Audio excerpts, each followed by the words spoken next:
All right, welcome to another episode of Talkin Ball Live with Pat Leonard. Welcome back, everybody, to the community. Mondays and Thursdays, 9 p.m. in the offseason, leading into a critical NFL draft for the Giants and around the league.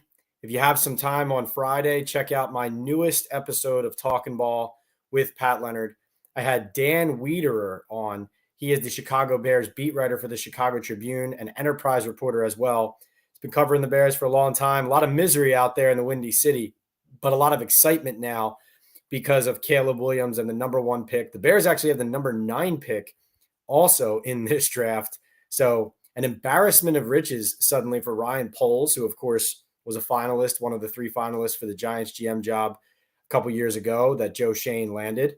And so it'll be fascinating to see, but also some parallels and comparisons between the rebuilds of the Chicago Bears and the Giants concurrently, with Poles and Eberflus out there in Chicago, Dable, Schoen here in New York. So similarities, even the fact that they each traded for edge rushers and paid them big money in Montez Sweat and Brian Burns, respectively. But Dan dives deep into all of that with me, along with the Caleb Williams hype and the fact that you're going to have to wait and see. It's out there on social media, but I posed a home run trade from the Giants to come all the way up from 6-1 to get Caleb Williams, to see if Dan would leave the door open a crack as Ryan Poles in the GM role play. Let me just say this. It sounds like the Washington Commanders, unfortunately, for any team trying to come up, are already on the clock. But like I said, I'm happy to be back. Happy to have you guys here as always. We've really been getting these rolling. Great questions, great insight, great dialogue, and can't thank you guys enough for what we're creating, what we're building, and what is to come. More offerings in the hopper. Going to tell you about Bet Online, our sponsor, and we'll get right to our questions, starting with Candyman, who I see checked in with a $5 super sticker, which I really appreciate. All right, Bet Online. It's down to the last 4 teams. Bet Online has been your tournament bracket headquarters all March long. And now that we're almost down to the finals, we've got a lot more in store. MLB is here, and NBA, NHL playoffs are around the corner. As always, BetOnline is the number 1 source for your summer sports wagering. Head to BetOnline today to stay updated on all the action, and remember to use the promo code BELIEVE for your 50% welcome bonus on your first deposit. BetOnline, the game starts here. All right, Candyman jumps in with the $5 super sticker and says, Harbaugh loves J.J. McCarthy so much. How about he drafts him at 5? Giants can take Joe Alt at 6, and we give him whatever it takes for Herbert. I can dream, can't I? Oh, I see what you're saying. Yeah, exactly. If J.J. McCarthy is such a home run, why doesn't the Chargers coach, who just coached with McCarthy to the Michigan National Championship, take him and get rid of Herbert? Well, Candyman, that's why everybody looks at those Harbaugh comments, and they see legitimate praise for McCarthy, but they also see the head coach of the Los Angeles Chargers jockeying for position. And really, when you listen to Harbaugh, and I was sitting there right next to him at the NFL owners meetings in Orlando, Florida, you sit there and you listen, and it sounds like the Chargers are eager to field major offers for that number 5 pick. Now, they might end up staying there and taking a player. There's certainly going to be a great one available there, which is what we're here to talk about today, too. We're going to talk about all different permutations, but I made the headlining kind of idea to the jumping off point that I wanted to use for this chat was whether or not a star receiver like Malik Nabers from LSU really could turn around the Giants offense and Daniel Jones at quarterback. Now, you guys have seen the content I put out. I wrote a story for the New York Daily News here today, Thursday, April 4th, that said that the Giants don't only want a quarterback, they need a quarterback when you look at their depth chart. I mean, Tyrod Taylor was far and away the best quarterback on the roster last year production-wise, and he's on the Jets. So all you did was add Drew Lock, who has, I think, only 6 fewer interceptions than Tyrod Taylor in his career, with, 50 or 60 fewer starts, I think it was, or appearances. So the Giants are really in desperate need of another body and capable quarterback in that room, in my opinion. That said, this draft could fall in such a way where the Giants end up not able to get their quarterback, or maybe there are 2 that they prefer, whether it's in a trade-up attempt or at that number 6 pick, and they have to pivot elsewhere. And so one of the scenarios to consider is whether or not the Giants, by taking a receiver, obviously it's Marvin Harrison Jr., it's Malik Nabers from LSU, it's Rome Odunze from Washington, Does picking one of those guys materially change their team? Curious what you guys think. And if it comes to that, how you feel that the Giants can come out of that first round in a best case scenario that isn't drafting the quarterback, even if you feel like that's the thing. Candyman, thanks for getting us started. We also have, looks like my man Tuto checking in with a $5 super sticker. Thank you, Tuto. He says, massive salutes and respects to Big Boss Pat and all diehard Giants fans across the pond. Please slap all Stinky Boyd losers out there and say we forget about it. Yeah, Tuto always bringing the love for the Giants and for the Talkin Ball lives, and also bringing some Eagles trash talk, which we appreciate here in the NFC East and on this I-95 corridor. And with Saquon Barkley now wearing the Eagles green, that rivalry only going to ratchet up.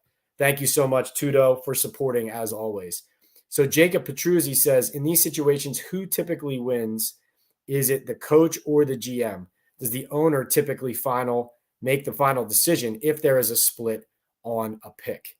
So, Jacob, that would be interesting if it turned out that Brian Daboll and Joe Schoen were preferring different positions and were not in agreement, because obviously, if there's anything they are supposedly, as a coach and GM, it is aligned. Right? It is that perfect alignment. It is that alignment from top down that they talk about, that John Mara harped on when he fired Joe Judge along with Dave Gettleman and said that he was hiring these two guys who were in lockstep coming from the same place. So to not be on the same page and aligned, I think would be a story in and of itself. I think John Mara said directly to us, he gave us this answer. He said that whatever his coach and GM find conviction on together is what he will support. So I think in that scenario, knowing John's history and knowing what John does and how he acts in those situations, that would be a situation where John Mara would say, if you're not on the same page, get on it, right? Like that would be the tone of that comment. So it wouldn't be making the pick for them, but it would be saying, get on the same page and get this to me. Or, for example, if you're the owner of the Giants, hypothetically, and the coach and the GM really aren't, and this is obviously hypothetical, but if they come to you and they're not agreeing on a pick, let's say Joe Schoen wants to take JJ McCarthy and Brian Daboll wants Malik Nabers or whatever it is.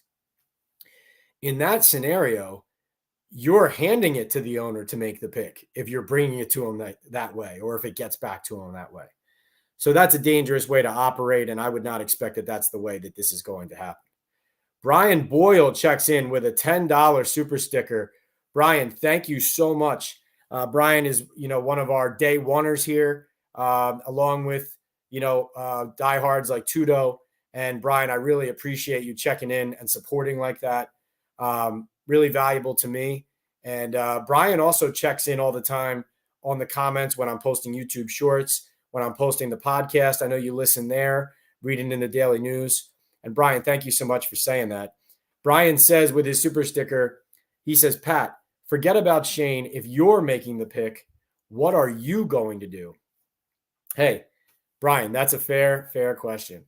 Brian, this is something I'm looking into a little bit more in my reporting for the Daily News, some stories coming out next week and the week after.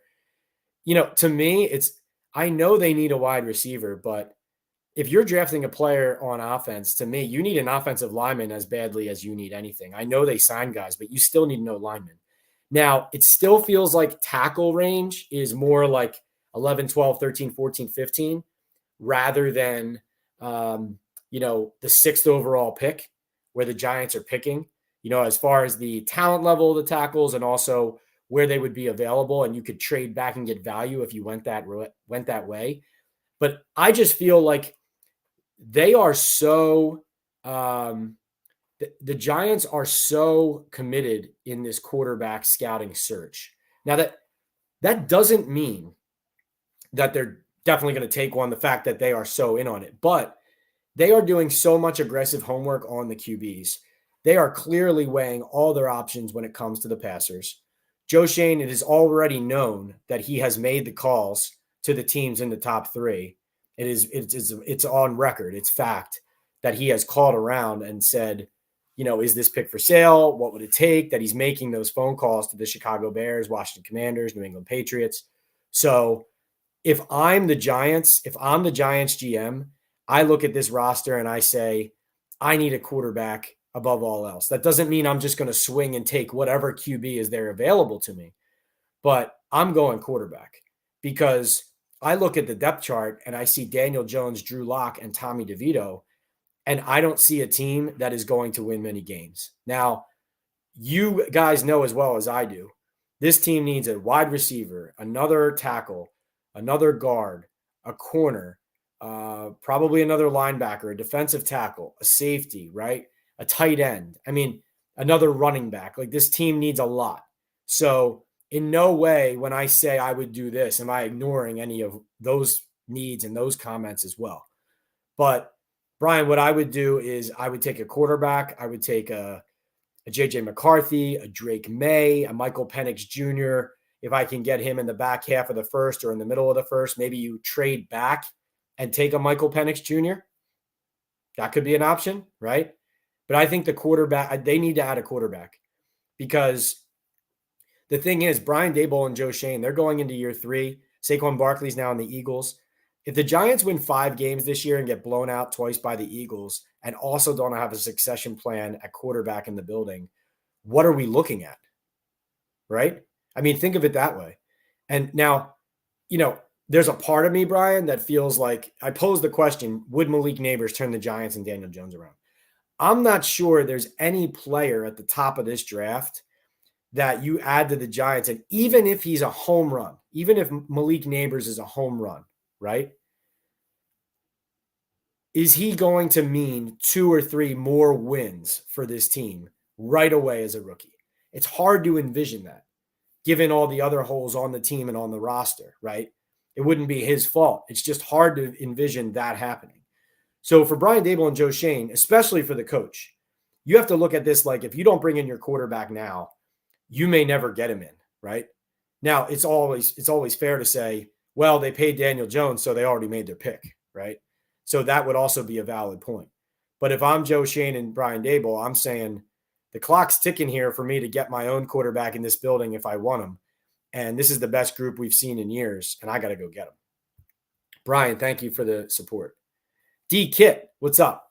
He says, did you have a chance to see Dan Duggan's article in The Athletic on the Josh Allen draft process and the roles Joe Schoen and Brian Daboll supposedly played?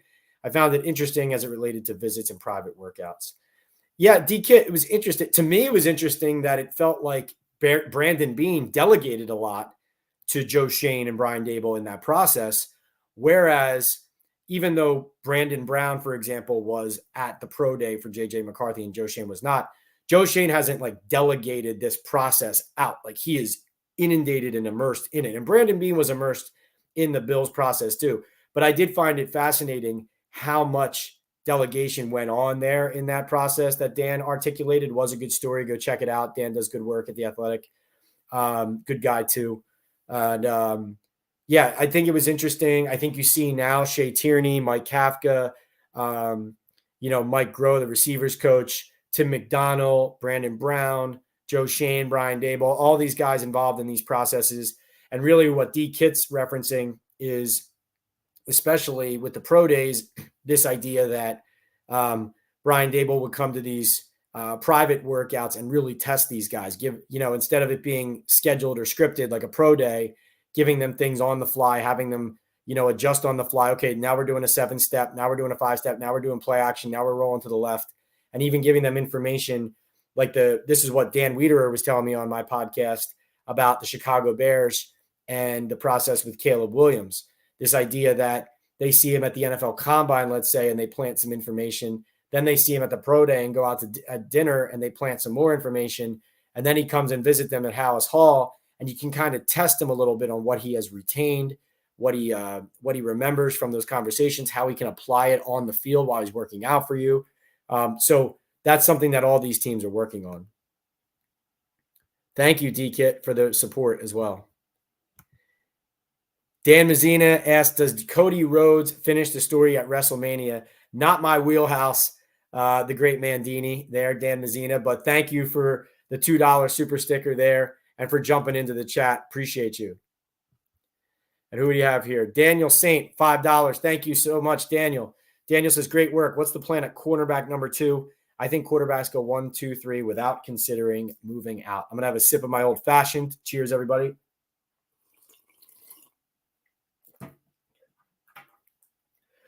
Daniel, thank you very much.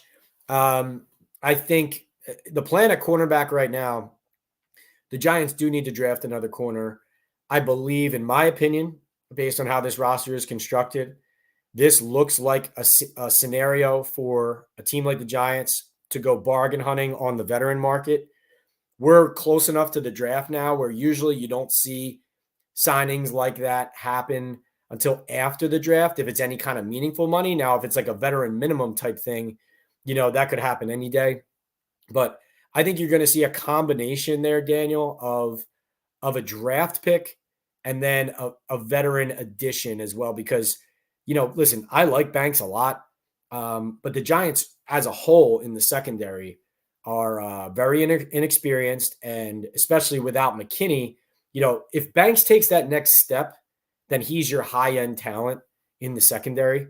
And I know Cordell Flott took some steps in the slot last year, but they're still missing that top guy, And I think on our last chat, somebody suggested that they use like a really high pick, like a first-round pick on a corner. And I'm sorry, I can't get behind that when I'm looking at a team that had one of the worst offenses in the league and can't move the football and just lost their best offensive weapon to their biggest rival in division, who beats them almost every time they play. So, I understand they have a need there, but it's really hard for me to see them using that high of a pick on a corner. But Daniel, thank you so much for asking that, because it does help us create kind of the full picture on what this looks like. D-Kit, so funny, says, I do not like the topic, meaning about Malik Nabers, because, you're thinking, hey, let's take a quarterback, not a receiver. I get it. Jacob says, any info that you know about the Kentucky corner that we had a 30 visit with? As of now, he is the first defensive player who has visited. Did not hear anything specific about the visit for the Kentucky corner. I know the Giants are doing work on corners though, and I expect them to draft one. I just don't see, when we're talking about those premium assets, when you're talking about, what are you spending the number 6 overall pick on? That's really hard to see. Now, if the Giants can get in a situation where they can trade back, get more picks, that kind of thing. Now you're telling me about, a situation where, okay, now we have an extra second round or third round pick to play with, and maybe that's the pick you're using that on. If you're, oh, 1 second, sorry about that. Got more audio playing here in the background. If you're looking at, I think Andrew Phillips is the guy you're talking about from Kentucky. Let's see. Let's look at his measurables. 5'11", 190, 4'8", 40-yard dash. That's a position the Giants have a need in for sure.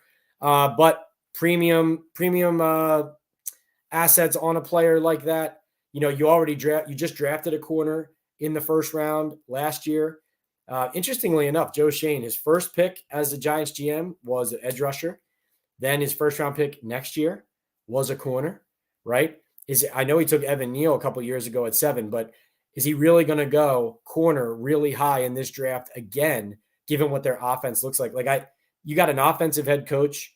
You got an offensive coordinator, Mike Kafka, who was kind of forced to stay. You have a quarterback room that's incomplete. You have a team that lost its top offensive weapon. Now as far as Andrew Phillips, could you get him in the, I don't know if he's a, third rounder, let's say. I haven't talked to people specifically about his draft stock, so I can't tell you that. But middle rounds is where I envision the Giants trying to address that for sure. You could make an argument that you're starting looking in the second round there. But again, even if you take a quarterback in the first, wide receiver, offensive line, I'm still hitting those, or at least trying to. Yeah, Candyman says his scenario with Harbaugh was tongue-in-cheek, but I do think Joe Schoen is going to rock our world with some far-out trade nobody's even thinking about. Hey, Candyman, we're thinking about it right now. That's what we've been thinking about for the last month. And that's what I thought coming into the month of April was almost too quiet. People not really talking enough about what's happening at the top of the draft. I know that a lot of times there's a lot of noise about trades at the top of the draft, and then it doesn't come to pass for a lot of those teams or a lot of those scenarios. But this year feels like a year where there's going to be a big one up there. And the Giants, even if they're not the team that does it, they're in play for sure. So D-Kit's got the scouting report on Andrew Phillips. Says he's a very good tackler, physical corner, should fit Bowen's scheme quite nicely. He would be available at 70, but might not be there at 107. Okay, so D-Kit seeing him in the same range that I am, third round, middle rounds, fourth round, third round, mid to late third. That makes sense to me. Okay. Appreciate you, D-Kit, bringing it. All right, I think we got some super stickers down below. D-Kit also says, any chance you could reach out to Adoree, see where he's at? I wonder whether he will be a post-June 1 signing. I'd like him back, to be honest. D-Kit, that's a really good point as far as if the price comes down, is that a scenario where you do welcome a familiar player and a captain and a leader last year of your defense back, but at a discount? That would be up to Adoree Jackson, right? It's possible. I mean, sometimes when players get to that point, they decide that continuity is valuable when they realize they're not going to make money or the money they're seeking anywhere. But haven't heard anything about Adoree, but I do agree worth reaching back out. I do know the Giants were not enamored with his play last year, though. And also remember, this is a staff, especially with Bowen on down, a lot of Tennessee guys in the house. Didn't end really in a friendly way at Tennessee for Adoree. And nobody knows exactly what they think of Adoree as a player, these new guys coming in from Tennessee, but also Ryan Cowden in the front office. And, Adoree Jackson, the Titans,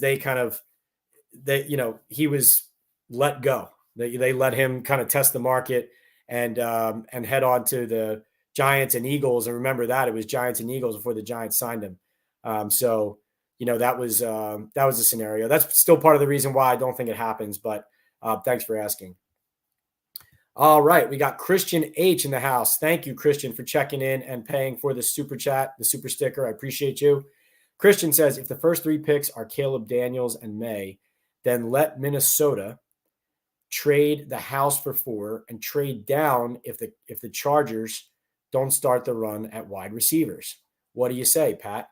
That makes sense to me, Christian. I think they are very much I think the Giants are very much open to that. And remember, to be honest, it surprised me that I knew Joe Shane was in the edge market heavily, edge rushers. Using that 39th overall pick, I think, is still surprising to me in the sense that was ammo to come up and move up, and you're giving that up. Now, presumably, part of the reason for that was Joe Shane maybe being skeptical of those top 3, even wanting or even entertaining the idea of trading out. So that could also be the reason. But giving up that pick, like Joe Shane, he's always talking about how he prefers to build through the draft. That's what he has sold John Mara on. That you make some targeted signings, but by and large you build through the draft. And so getting more capital, Christian, is definitely something that is on Joe Shane's radar if that scenario presents itself. You just don't want to trade too far back and out of that cluster of players that you prefer and that you're eyeing there. But certainly I think the scenario you're painting is a 4 quarterbacks go, right? And then if the Chargers don't start the run on wide receivers and take a tackle, let's say, can the Giants slide back a couple spots and still get one of those top 3 wide receivers, is what you're saying. That's certainly phone calls you are making there, even if it doesn't come to pass. But if you and I are sitting here and we're content with getting any of those 3 wide receivers and we're excited and we're happy and we feel like they're even, that's one thing. But if I feel like Malik Nabers is far and away my number 1, or if I feel like Marvin Harrison Jr. is far away my number 1, or if I feel like Harrison Jr. and Nabers are above Odunze, whatever it is, then you have to calculate that into how far you move back. One thing that fascinates me, Christian, is like if they traded back far enough, let's say the Giants traded back in a scenario like that, and those 3 receivers go, but they still get Brock Bowers at tight end, who's really like a lethal receiving weapon over the middle. Like Giants fans, would you be happy with something like that where you're getting extra picks and you're getting Brock Bowers? So you're getting a receiving weapon. You're replacing the retired Darren Waller. It's not a receiver, but it's a weapon over the middle, and you're getting more assets. But you traded out of those top 3 wide receivers. Is that something you would like? JJan300 says, Pat, sorry I'm late. I travel 40 weekends a year and I just got to the airport. Wow. What do you think about JMS CB2? Also, is Singletary enough? Thank you. JJan, thank you for checking in for the $5 super sticker. Really appreciate the support. JMS, John Michael Schmitz, he needs to get better. He needs to play better. And obviously, he was a 6-year player in college. That was part of the appeal of bringing him in and kind of helping Daniel Jones, hopefully, last year hit the ground running right away. Of course, there were other reasons why the line struggled, but JMS, coming out of the season, admitted to me right there on breakup day, said, I'm disappointed.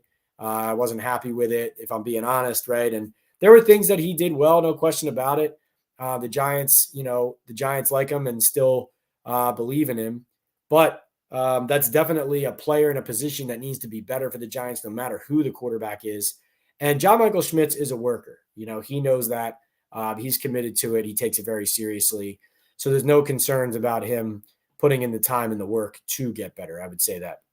CB2, I think, veteran bargain market plus draft, but a concern. Is Devin Singletary enough at running back? No. A respectable player, a good 3-down player, a good complement to whatever else you have going in your backfield, but not the guy the way that you guys and we are used to seeing from a Saquon Barkley in New York. And obviously, we know a lot of times in some of these best teams nowadays, a lot of teams are running back by committee. But the Giants, you're looking at Devin Singletary's undersized, plays bigger than he looks and than he is. But certainly he's being paid by the Giants to be the guy, which is interesting. I do think, JJan, one thing to remember is that the last time Brian Daboll had Devin Singletary as his running back, he never ran the ball. You remember that, right? Like the Brian Daboll Buffalo Bills offense. Now, I know they had Josh Allen, but they didn't run the ball, right? So now part of that is Devin Singletary is a good pass catcher out of the backfield. He can pass protect. He can do all those things. Daboll trusts him implicitly, those kind of things. So, something to consider. But I think drafting a running back, the veteran market, is something that the Giants have been in on at like a bargain price for another running back, kind of like in the Matt Breida role, let's say. So they've been in that market, but haven't signed anybody yet. So it'd be interesting to see if they sign somebody and draft somebody, or if they just go ahead and draft a young guy. Personally, I think drafting a running back in a later round of this draft makes sense. They did draft Eric Gray last year and whiffed on the return part of it. We'll see how he develops as a running back. But I do think there are some good running backs in this draft. Bucky Irving, Blake Corum, Marshawn Lloyd, guys late who could help them. Jay Jan also checks in. Thank you. Jay Jan says that Shane Bowen seems to be the opposite from Wink, good or bad. Well, they're very different. I think that the Giants defense led the NFL in takeaways, was tied for the NFL lead in takeaways with the Ravens, I believe, last year. I think leaving that is not good. I think that Martindale helped conceal and cover up a lot of the times some of the personnel deficiencies on the roster. We'll see if Bowen is able to do that. He does play more zone than Wink, though he will play man. This is more of a 4-man rush. There will be some simulated pressures, guys dropping, guys showing rush and dropping, guys showing a drop and blitzing, that kind of thing on some key downs. But it'll be more of keeping the ball in front of you and playing some more zone and rushing 4, which is part of why they traded for Burns, versus Wink Martindale, blitzing on third downs, bringing the heat, bringing up from all different angles, relying on the pressure to get there, trusting those corners outside on islands and man in those situations. But personally, I think Martindale, under-discussed right now. Obviously, we talked about it ad nauseum during the offseason, early on when all that stuff went down and when I came out with that big story on the inner workings of the team.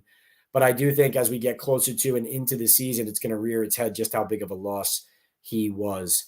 Mazina, I missed your question. You checked in with a super sticker earlier.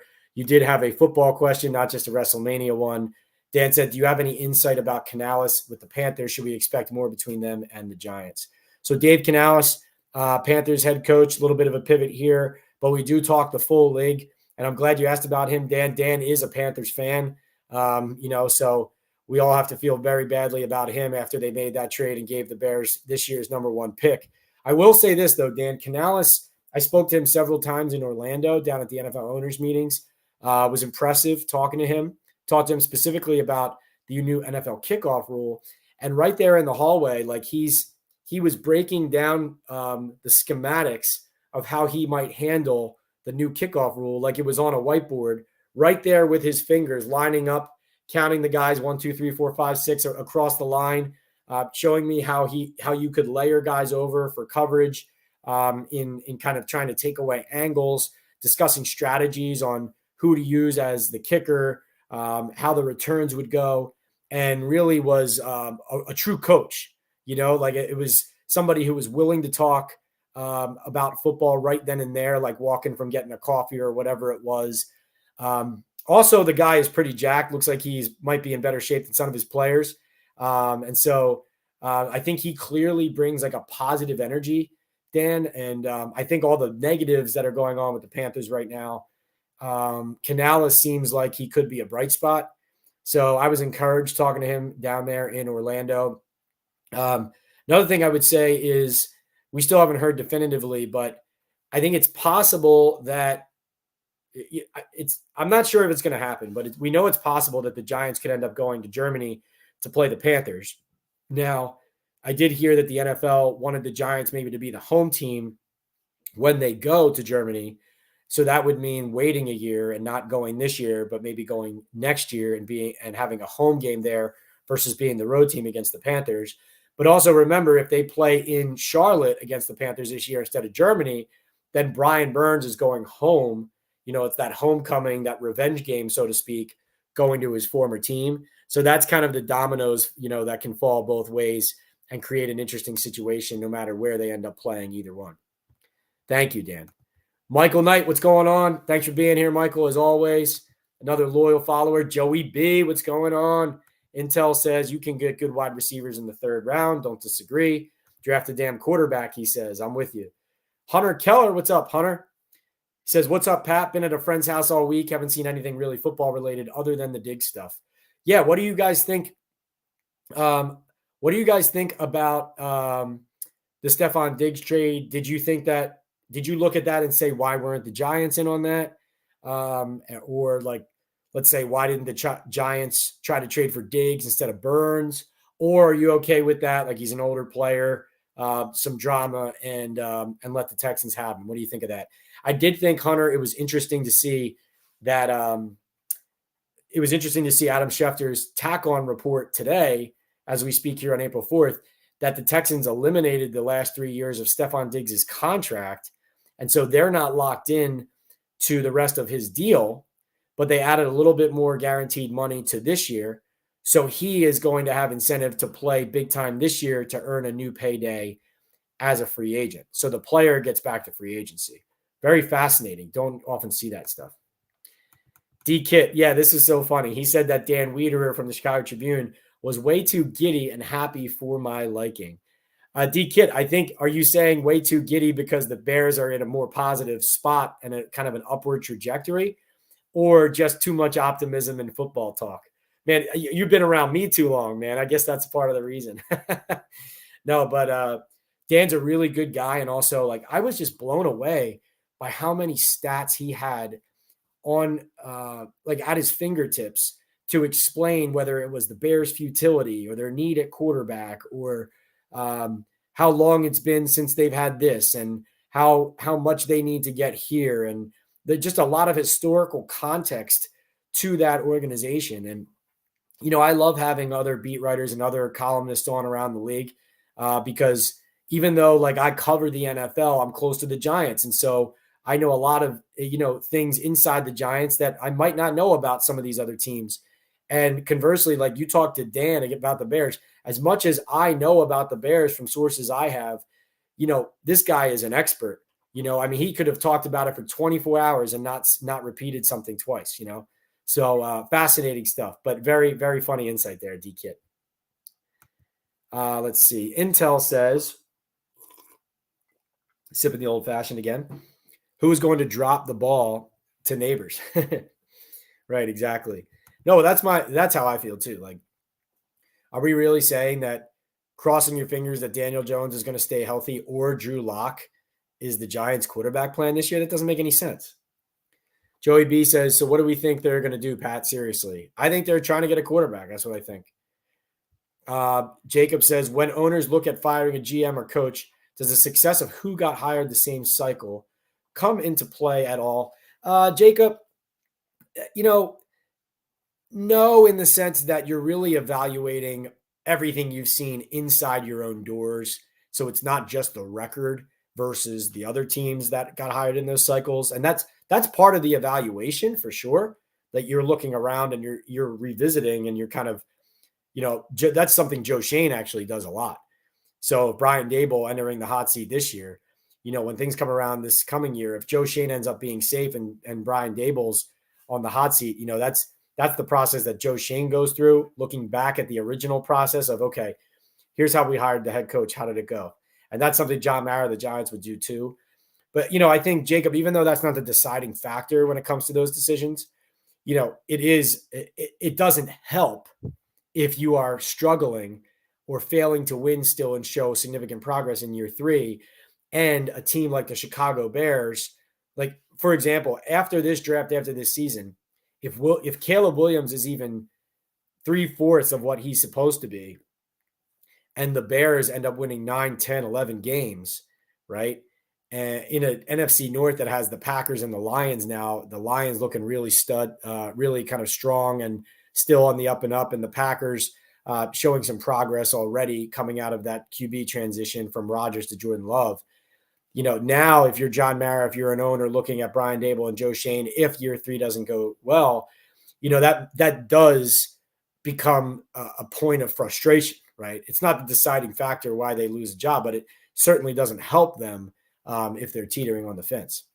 Antonio says, hey, Pat, thoughts on a report by Aaron Wilson that Trey Benson, the running back from Florida State, is drawing heavy interest from the Giants. Benson, another name to watch. The Giants have been watching the running backs closely. Antonio, their running backs coach, Joel Thomas, was on the turf at the NFL Combine. I was there watching those workouts in person, especially when they were throwing the ball to the running backs, those quick out routes, and the running backs were catching and turning at the sideline, kind of showing that ability to catch, protect the ball, turn, and fire up the sideline, with speed and power, and show that transition speed. Joel Thomas was right there at that point, watching, helping to run the drill. I think they are very much keeping a keen eye on players like that, and Benson, another person to put on your radar at that position. Michael says Harbaugh is looking for offers. I agree. He knows he has holes to fill on that team, no doubt. Intel says nobody can help Jones. Hunter says Malik Nabers or Harrison are the best choice unless we trade up. Oh, this is what I wanted to say about Malik Nabers as well. And let's say Harrison too. And I know I teased this chat by saying, hey, could Malik Nabers turn the Giants and Daniel Jones around? To me, I was listening to the Athletics NFL podcast the other day, and I know Dane Brugler, we all know he does fantastic work, and he comes out with The Beast every year in April, where everybody dives deep into his full, comprehensive scouting report of everything that he's done on all these players. Dane said on the Athletics show recently that Malik Nabers would have been his top player in the entire draft if he had come out of college in 2022 or in 2023. So he said if Nabers had come out of college in either of the last 2 years, he would have been his number 1 player in the draft, in his rankings. That tells me Malik Nabers will not be at the Giants pick at 6, right? I already believe that based on some teams having him as their wide receiver 1 over Marvin Harrison Jr. But, to me, I do think actually Nabers is a tantalizing player, I don't think he's going to be available to the Giants. And also Marvin Harrison Jr., I know it's been quiet around him, but his process reminds me a little. It's not the same, but remember how Trevor Lawrence was just wire to wire, like top guy, top pick, top quarterback? Like Marvin Harrison Jr. has been that wide receiver. And I'm not saying he's going to be drafted over Nabers. Definitely. That's not what I'm saying. But I'm saying that a guy like him who hasn't given anybody reason to not pick him high, who's been projected high, who everybody has graded high, he's going to get drafted high. Like it's not going to be a scenario where Marvin Harrison Jr. slips. And so that's my way of saying, listen, I have no idea yet exactly how each pick is going to go. But Caleb Williams, Marvin Harrison Jr., Malik Nabers, like it's very safe to me to say that those three players won't be available when the 6th pick comes around. Like, and so obviously, like we can talk about, okay, so are the other two ahead of them Drake May and Jaden Daniels, or is it JJ McCarthy and Jaden Daniels, or is it JJ McCarthy and Drake May? Right? We can talk about that. I think that if the Giants are picking a receiver at 6, I think Adunze is the guy who's going to be there. That's my view of things. I could, every team has these guys graded differently, but my view of things at this moment is like when the Giants are picking at 6, it's going to be, is our quarterback here? And if not, it's Adunze, it's Joe Alt, right? It's that kind of scenario. That's assuming they don't trade up. Intel says Daniel Jones is done. Let's see. Joey B says, how the heck did you read that so fast, Pat? Yeah, those ad reads, man. You read them a couple times and then you kind of memorize them. You kind of don't. So you're still looking at it, but it happens quicker, than your mouth's moving sometimes. All right, let's see. Danny Crazy Eye says, Randy Moss in his prime couldn't make Daniel Jones a good quarterback. Wow. Damn. You guys are killing him. Danny also says, why doesn't Mara not meddle and learn from Jeffrey Lurie? Let his GM do his job. Well, Danny, what I would say to that is you could argue Lurie meddles in the sense that of how closely and how strongly he empowers that GM and enables that GM and maybe fires others or makes demands on others, like staffing demands on Doug Peterson, or whether it's decisions about the quarterback, or, you could argue scapegoating or blaming a quarterback or whatever it is. But like Jeffrey Lurie is very involved in the Eagles. So this is more of a situation where Lurie is very involved in the Eagles and they're very successful. Mara is very involved in the Giants. And I mean, listen, the Giants have 4 Super Bowls. Right? So, but recently the Giants' decisions have backfired and the Eagles have not. But obviously the Giants can say, tell us when you get to 4 to the Eagles, right? So that's a fair counterpoint. The Miz, what's up, The Miz? Welcome. I know that some of you guys have put these comments in earlier, and I'm just getting to them. Thanks for being patient. But we really had a huge run here early on of diehards and supportive Giants fans with the super chats and super stickers. Thank you guys so much. I'll get to all your questions, so don't worry. And listen, super stickers and super chats, if you purchase one, your comment gets answered or addressed before anyone else in the queue. So I appreciate your support, and that's how we address that. But you're not obligated at all. If you don't purchase one of those, all I ask is you give us a thumbs up or you hit the like button underneath the chat while we go. That's a great way to tell people on YouTube while we are live what we're doing here. It kind of goes into the algorithm and people come back and check in, and it helps us grow. And it has helped this page grow. I'm sure you guys saw, but I posted on YouTube Shorts that I just found out that the month of March was our most viewed month on this YouTube channel ever. And that's coming off a month of February that was the most viewed month of this channel ever. And so really taking off here, but it's all because of you guys, all because of your passion for the Giants and for this team and for this league. So I can't thank you enough. And let's see, we got another one in here. Mark Sullivan says penalty donation for being late. Mark, you're the man. You didn't need to do that, but we appreciate you. Thank you so much for the support. Let's see. Michael says, hey, Pat, in your opinion, if you are Arizona, what's a more appealing offer? Vikings picks 11 and 23 or Giants pick 6 and next year's second. If 6th pick, guarantee you Nabers. Okay, let's see. Let's look at this again. Vikings would go 11 and 23 to get to 4 for Arizona. So they have those 2 firsts. Or Arizona moves to the Giants pick at 6 and next year's second. And then they get a player like Nabers maybe at 6. I still think it right. Maybe you get Nabers, maybe you get Harrison there if it's 4 quarterbacks to start. Oh, that's a really good question, Michael. I think, Michael, that given that Arizona is still a fresh regime, I think that oh man, that's tough. That's tough. I think the 6 is attractive because you're still not trading too far back from that premium player. You're probably asking, like, if you have that sweet offer from the Vikings there of 2 firsts this year, and the Giants is 6 in next year's 2, maybe you're saying to the Giants, hey, we'd love to do that deal, but the Vikings are offering us 11 and 23 this year, so we're going to need you to kick in an extra 3rd or an extra 4th or whatever it is, right? Like, that's how I would play that if I was Arizona, because I would love to get that pick 6, right? And get that extra 2 and feel like, okay, I got a runway as this regime, that kind of thing. So don't feel like we're getting fired this year if things don't go right. But I think I would use that as leverage to get more out of the Giants. All right, who do we got here? Brolo with a $1.50 super sticker. Brolo, appreciate you, man. Thank you so much. And we see Tuto saying hi to everybody. You know, the mayor of the Talkin Ball live with Pat Leonard chat tonight, Tuto, always when he's in the chat. Appreciate you.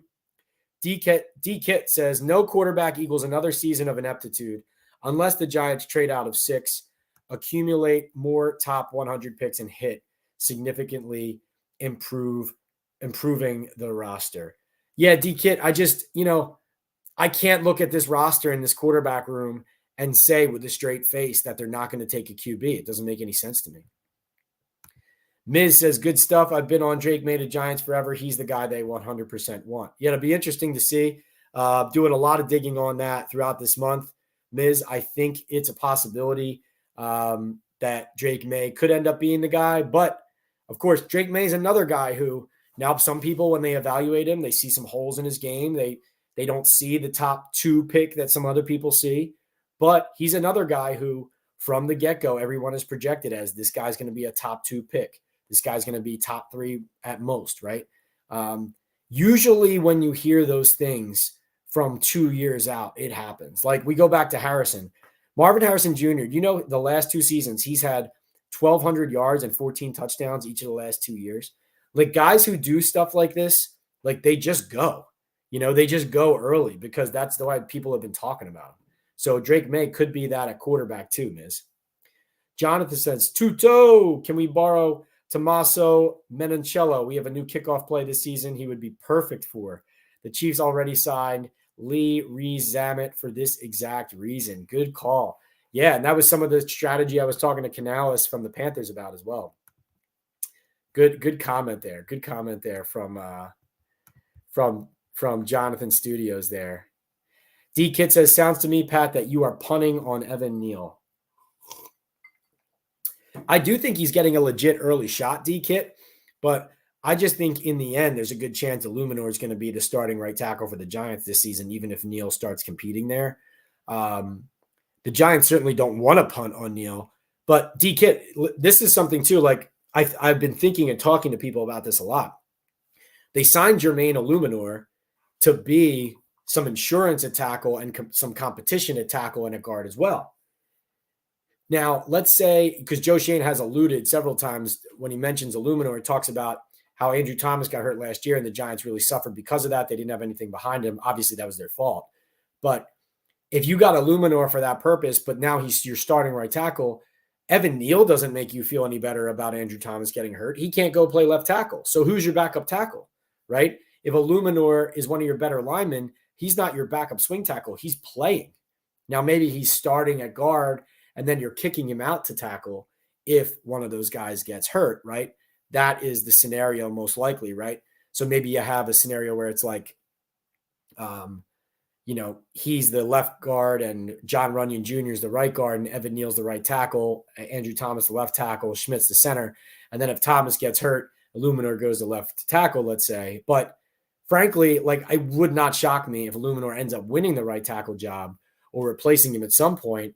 And then, you have, Thomas at left tackle, Stinney at left guard, JMS at center, Runyon Jr. at right guard, Illuminor at right tackle.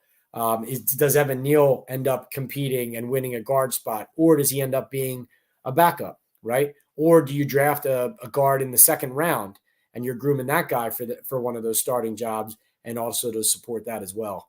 Man, if you're the Giants GM and running the Giants right now, there's just so many holes on your roster. That's why, again, I just don't think any one position player turns this team around to a good team right now. And I think that the quarterback position is a premium.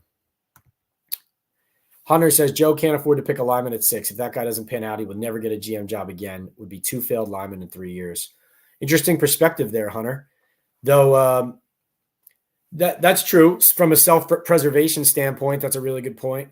Though, you drafted a tackle there and you didn't fix the line yet. So you got to fix the line, right? So that's the catch there. But that's interesting perspective. Miz says Drake Mill will be a Giant. Trust me, Miz. Trust me. Signed Miz. Oh, yeah. All right. Let's start that one. I like him signing it. D Kid says we need one of those quarterbacks. Tudo loving the comments. Let's see. Says Jonathan Tommy is a great mate, young talent, pro back. Jonathan says, well, with that being said, if we do draft a quarterback, will we trade for a receiver 1 or trade up to get a top wide receiver? I think then you're looking in either a trade up or top of the second round wide receiver, Jonathan. Second round, third round, add in another guy. Be interesting to see who's available. Like Keon Coleman's a guy who can go up, win those jump balls, had a good NFL combine, good pre-draft process. Lad McConkey is an interesting receiver. I mean, I think he probably ends up being like a late first, probably doesn't end up a Giant, especially with the Giants having, kind of guys running on the inside in the slot already, and they need more like a big body on the outside. But he's somebody who I think has been really, really impressive.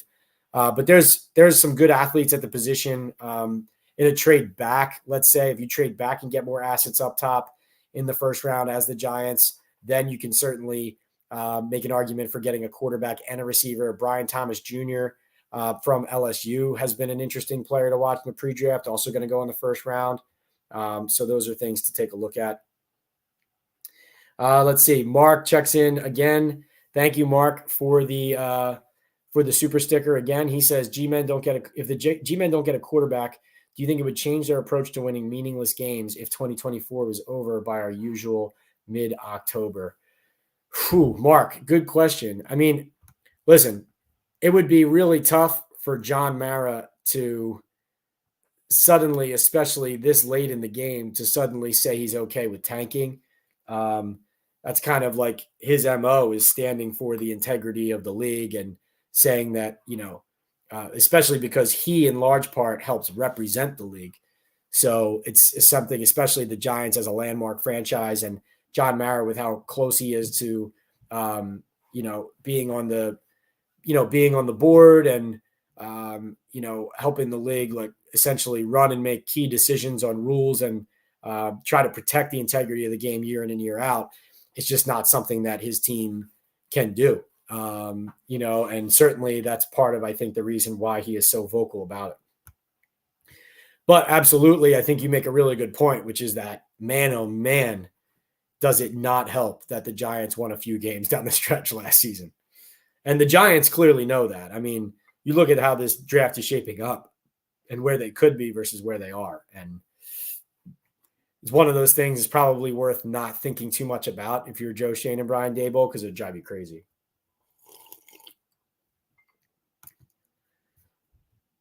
Hunter says Waller needs to get his head out of where. Stop being a diva. Make up your mind already.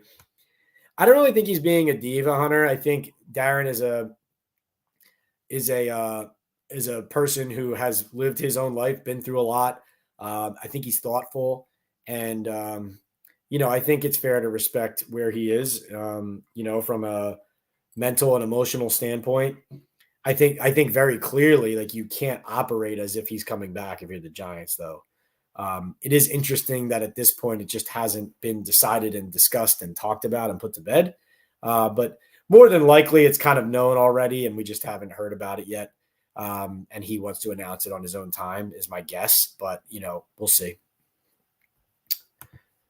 I want to get back to it real quick. So, Jonathan, did you want to see a Diggs trade then, or would you want to see like an Ayuk, that kind of thing, or who would you like to see them trade for if they traded? Jonathan says that kid has the juice. Would love to see him on the Giants returning kickoffs. Interesting. Looks like I got to do some more research here, huh? On all those on all these rugby stars and standouts. All right, let's see. Tudo says, that's right, Jonathan. He would be unstoppable against NFL defenses, no question about it. So Michael says, Miz, you realize the Giants will have to do a trade with the Patriots at 3. They have a history of trading down. Yeah, that's possible. That's possible. I do think, though, Michael, I'm so skeptical that the Patriots are going to trade out. I mean, Robert Kraft essentially said out loud that he wants to take a quarterback. All right. Intel says, Pat, what's your insight on which quarterback the Giants would likely select? Well, Intel, one thing I'll say is, like, as much as J.J. McCarthy has caught a lot of momentum and they clearly like him, the Giants are a very big, like, height, weight, speed team. Those measurables count in their evaluation and grading systems of these players. Like, Drake May is the physical prototype, I think, that, for the Giants. Look at Daniel Jones. Like, he had the arm, the size, the mobility, what they felt was like the decision-making and intellect, the off-field characteristics, the ability to handle a big market, those kind of things, checking all those boxes. But, May, much taller than McCarthy, still an unfinished product, both of them, which is interesting. And I do think they both fit the Giants in terms of being players that don't have to play right away and wouldn't play right away. But it would be all the more bonus if they earn their way into the lineup quicker, and their presence would make the quarterback room better immediately. Those two, and I think Michael Penix Jr. is a guy that I don't think you can ignore. I mean, I'm still really skeptical that a Giants team that has been unable to keep anybody healthy would go that route. But I think Penix Jr. is more like if the Giants trade back, right? Let's say he could be like, okay, the Giants don't get the top quarterbacks at the top 3 or 4. So they trade back from 6 to the early teens. And then they take Michael Penix Jr. there. And also with like another late first or another second round pick, now they get a receiver and a corner there, right? Like those kind of things like that. I guess I could see something like that. Penix would end up starting for the Giants quicker, in my opinion, than like a J.J. McCarthy or a Drake May, most likely. But, that just profiles on how he throws the football right now.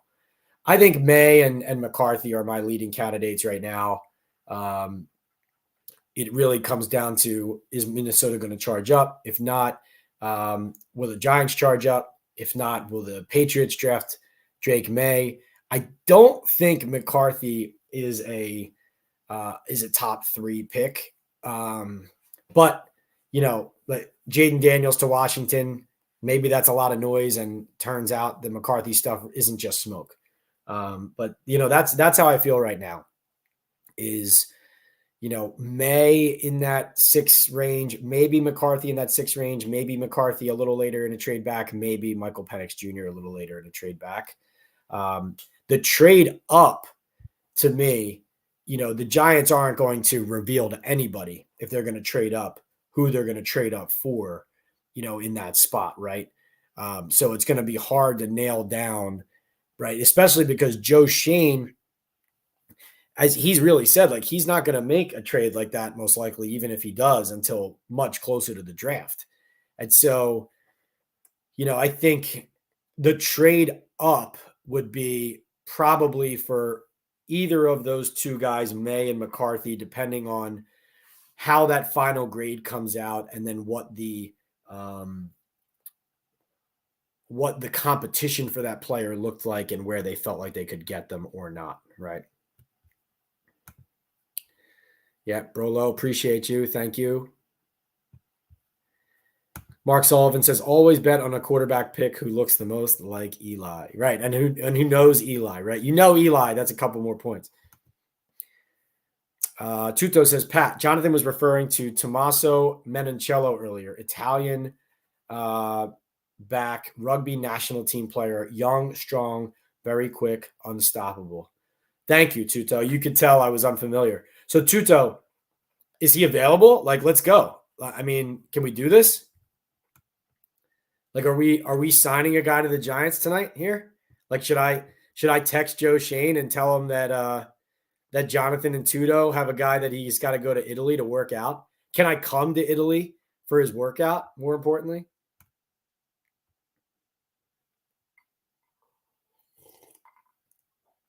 All right, let's see. What else we got here?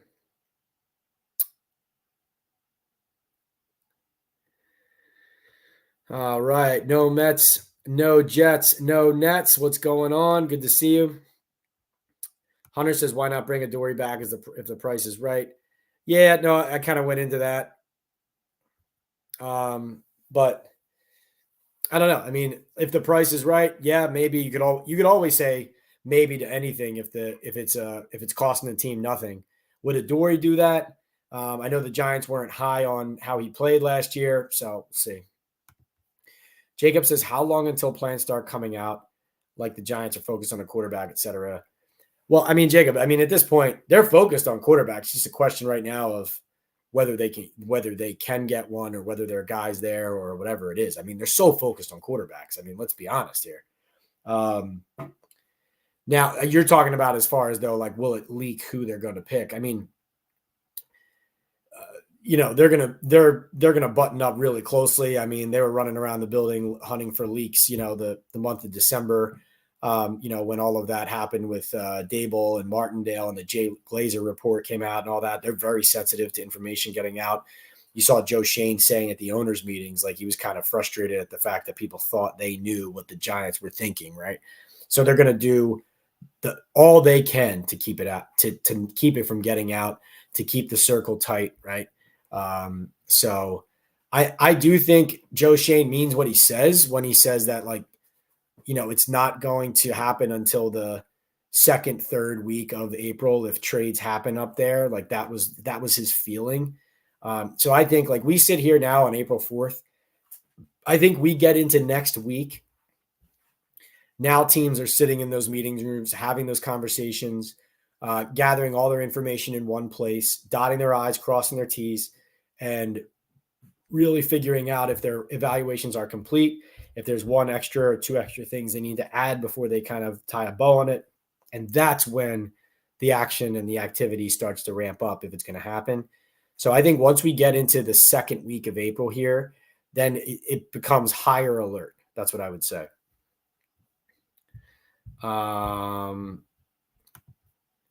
Yeah, Miz says a quarterback high with clown faces. I know. Need a quarterback. We got no wide receiver one. And then Jacob says corner top 6 is deserving. Interesting. Yeah, come on. I mean, it's almost like we forgot what offense we watched last season. Jonathan says he's getting into rugby matches on YouTube. Good luck Saturday, March 9th against Scotland. Look at Jonathan supporting Tuto. Gotta love it. Francis says, why would any team trade up down with the Giants? Everybody needs everything. Won't some quarterbacks be available to draft next year? There will be some quarterbacks in the draft, not as strong as this class. There are more quarterbacks in just the first round in this class too. And Francis, there is an element of, and now this could come to pass. I mean, I don't think it's going to. I think it would be rough if it did for them. It could come to pass, though, that you made your bed and you have to lie in it when it comes to Daniel Jones's contract as Joe Schoen and Brian Daboll. But listen, we all know they took this job believing that it was going to be 1 year of Daniel Jones and then going out and getting their guy. And then they won in year one and then everything changed. And then even they, at one point were trying to sign Saquon and then maybe Daniel Jones was going to get the tag. And then they turn around and tag Saquon and they pay Daniel a 4-year, $160 million contract.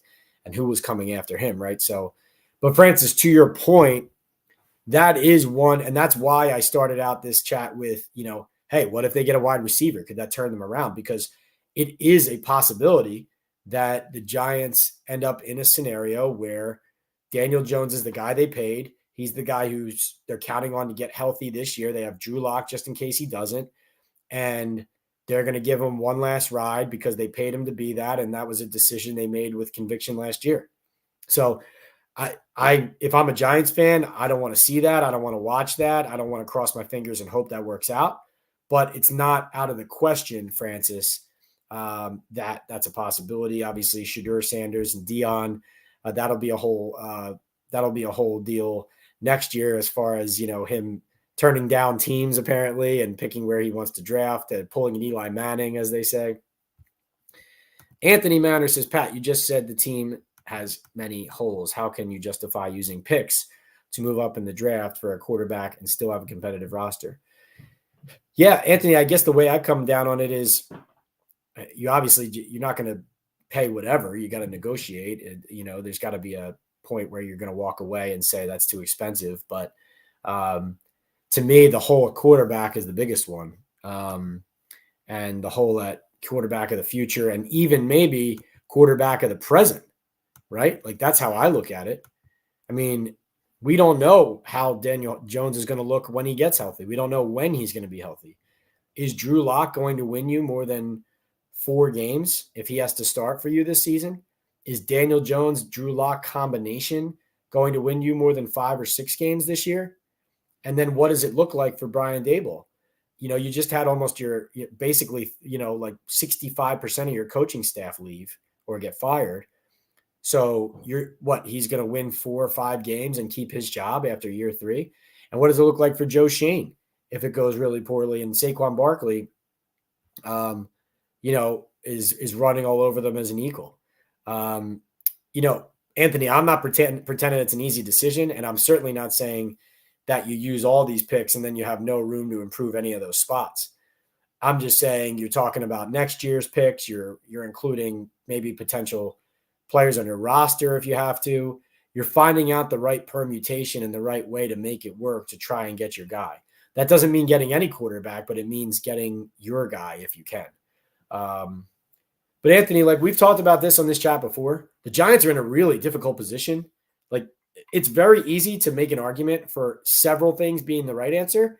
And then you could make an easy argument for them all being the wrong answer where they are. All right, let's see. Hirsch, what's going on, my man? Hirsch, another loyal follower here. Miz says Drake May is the most perfect quarterback for Daboll in this organization. Got to get him. Shane's been scouting him all year. 7 games he was at personally. Yeah, Shane was all over Drake May, was all over Caleb Williams. Joe says, Miz is right. Miz is right to just pay attention to how much time Joe Schoen spends at places. And that's another thing. They weren't just all over the quarterbacks in this spring. They were all over them in the fall too. Joe says, hey, Pat, love the show, man. Thanks, Joe. You and Big Blue Banter are my 2 top Giants content creators right now. Thank you. If we go receiver, do you think Shane wants to go Adunze or Nabers? I think Nabers is the pick if both guys are on the board. He's just too explosive. Adunze is a really good player, obviously. But I think Nabers is the guy that the Giants go with if both of them are on the board. I don't think, though, they're going to have to make that decision. I think Nabers will be gone. Tudo says, JJ and Wink was mostly blitz-minded. Bowen is mostly pass rusher. Totally different schemes. Both would be great if executed perfectly. Well, you can say that about any coach. Tudo sounds like a coach. It's like, it wasn't the scheme. It was how it was executed. I like that. True guy who's been in the locker room there. Jacob says, screw Brock Bowers. That's funny. Coach Ed says, peace and blessings to all. Thank you, Coach Ed. Jacob says, Pat, any shot? The fact that Marvin Harrison Jr. Hasn't done one of his workouts drops him behind Nabers. Possibly. I do think it's more just about the evaluation and the fact that Nabers, like his pro day was so impressive. What was it? I think it was like a 4.4. Some people had him sub 4.4, 42 inch vertical. Went for 89 catches, 69 yards, and 14 touchdowns this year. I think that I don't know if Harrison drops because he hasn't done these workouts as much as Nabers helped himself with his. But yeah, it's a possibility Nabers does go over Marvin Harrison Jr. I still think Harrison Jr. goes before the Giants select, though. Hirsch says, I think we're getting either Drake, Jaden, or JJ. Johnson says, Pat, are the Giants in on any of the cornerbacks still available in free agency? Haven't heard any specifically, but I do think they're poking around that market and the running back market as well. Tudo says, greetings from all my 3 sons and my family here. Princeton, I'm here visiting family with them now. My second son's birthday on Saturday, and they're all diehard Giants fans already. Tuto, welcome to the family. Welcome to Tudo's family and the family down in Princeton. Lovely place there, Princeton. I am originally from the Philadelphia area as well, so very familiar with the Princeton area. And happy birthday to your second son. Hope the Giants bring you good fortune in the draft and bring you a happy April and a better 2024 season than they brought you in 2023. And your father is a huge supporter, and we are very grateful to have him here. All right, let's get through some of these other questions. I don't want to make you guys wait. You've been very patient, and love all this positivity and this participation. Let's see.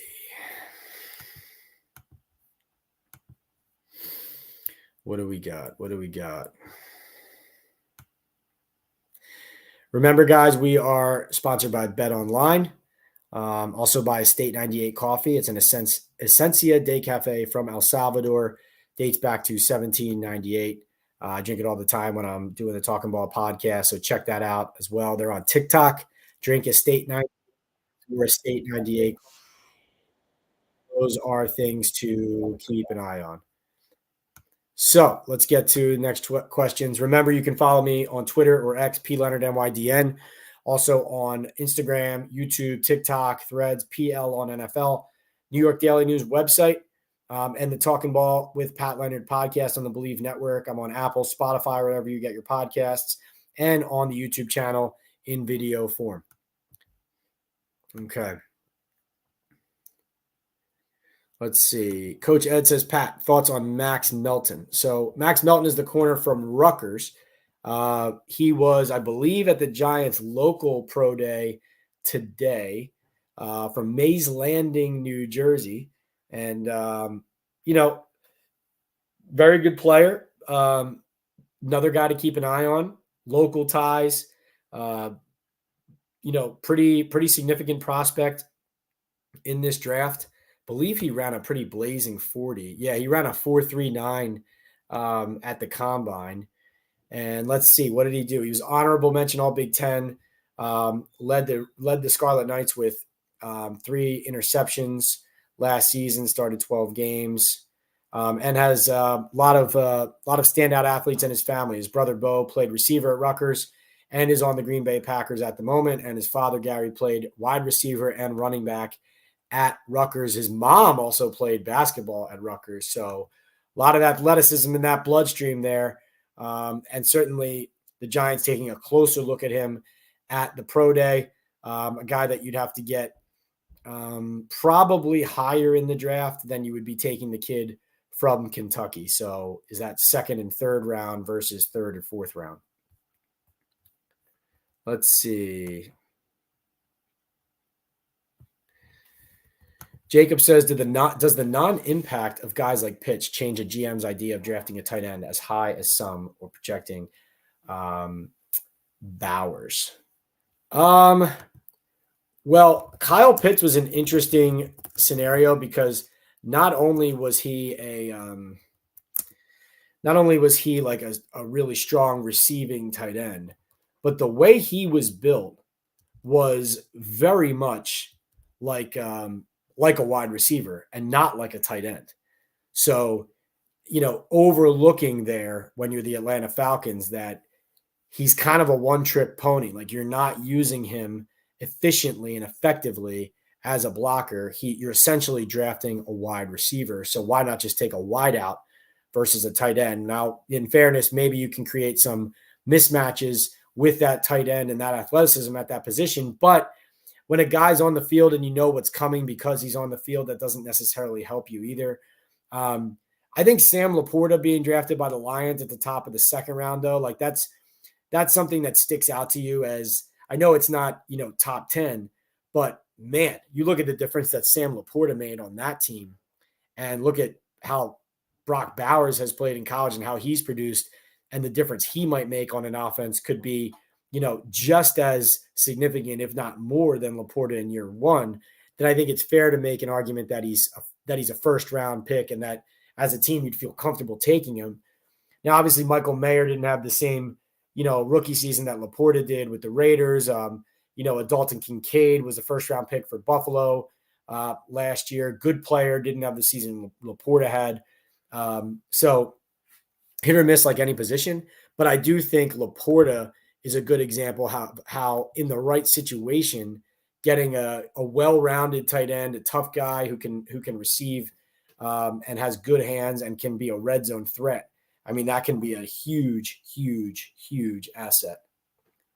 Antonio says, do you guys expect to meet with Bowen and Michael Gabriel when voluntary workouts begin on April 15th?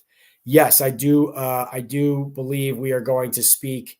I don't think it's going to be in person, but I think we're going to be able to connect and speak with the new coordinators when the voluntary workouts and the offseason program begins on April 15th. So you should hear from the coordinators then through us. Let's see. Jacob says Diggs trade wholly underpay. Yeah, fascinating that Stefon Diggs gets traded for that. You could see it really easily could have happened last year that the Bills kind of said goodbye with how he was kind of subtweeting in real life and on social media, Josh Allen and the Bills. And clearly he was frustrated going back a couple of years ago when I think it was the game they lost to the Bengals in the playoffs when, I don't think he received a target in the entire final drive of that loss. And then obviously he had the huge drop this year. It was clearly just time. The Bills just saying good riddance, essentially. Thanks for the memories. Interestingly, I will say this. The Buffalo Bills immediately almost said thank you to Stefon Diggs on social media and acknowledged his time with the team, something the Giants on social media still have not done with Saquon Barkley. John Mara spoke glowingly of Saquon. Joe Shane had some words to say, et cetera. But I just thought that was interesting. Wanted to point that out. D-Kit says, no, not the time for that Diggs trade. Miz says would rather have Burns. Diggs is annoying. Michael says, do you really think the Giants trade up, Hirsch? Because Jaden and Drake are likely in the top 3.